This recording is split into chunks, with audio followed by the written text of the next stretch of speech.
I still remember the ink cooling on the page. She smiled as I put my name. A smile like I was merely a ledger entry being moved to a different column. That morning she accepted a promotion. That night she slid the divorce papers across the table. No argument, no hesitation. I signed. Not because I agreed, because silence would be deadlier than fury. Her colleagues popped champagne while she called me dead weight. I wasn't meant to hear it, but laughter travels, especially the careless kind. She laughed too, a laugh that stripped a man of any pride.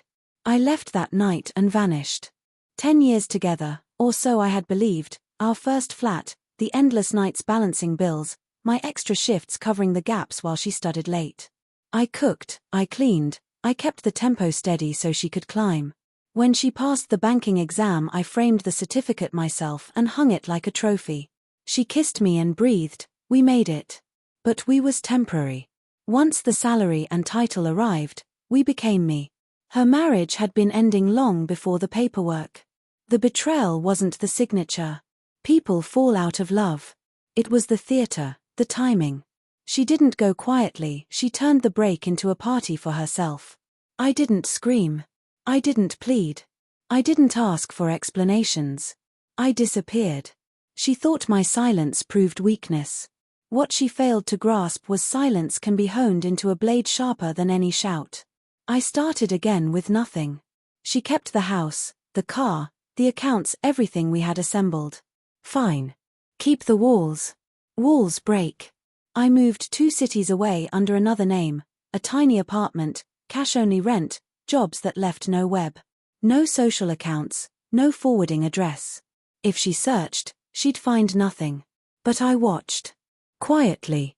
Patiently. Every promotion, every feature in the company newsletter I knew before she announced it. Every gala photo and award post I filed away. Not out of longing, but of planning. Revenge, I learned, is not immediate. It is patient. While she built her crown inside the bank, I learned its blueprints, policies, audits, reporting lines, the soft spots in compliance. I opened accounts across branches, small deposits, frequent transfers, all legal, but arranged to draw attention eventually. Her signature was required too often. She signed without thinking, eyes on the next client, not the paper beneath her pen. I left no dirty fingerprints, just subtle patterns and enough ambiguity to make her look thoughtless. In banking, thoughtlessness is fatal. For years after I disappeared, she found me. A midnight knock. I opened to see her, thinner, tauter, eyes bright with fury and fear. "You bastard," she hissed. 200 calls.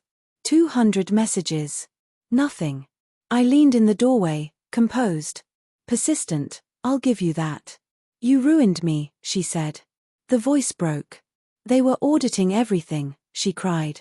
"Do you realize what that means?" Of course I did. I had been waiting. "They think I approved fraudulent transfers," she spat. She thought I had taken money, she thought I had broken her. I said nothing. Silence again, the weapon that cut deepest. She wilted. Tears tracked through mascara. "Why?" she begged. "After everything, why destroy me?" At last I spoke. "Because you treated me like an eraser. You laughed while I signed away 10 years. You called me dead weight." She whispered, "It was a joke."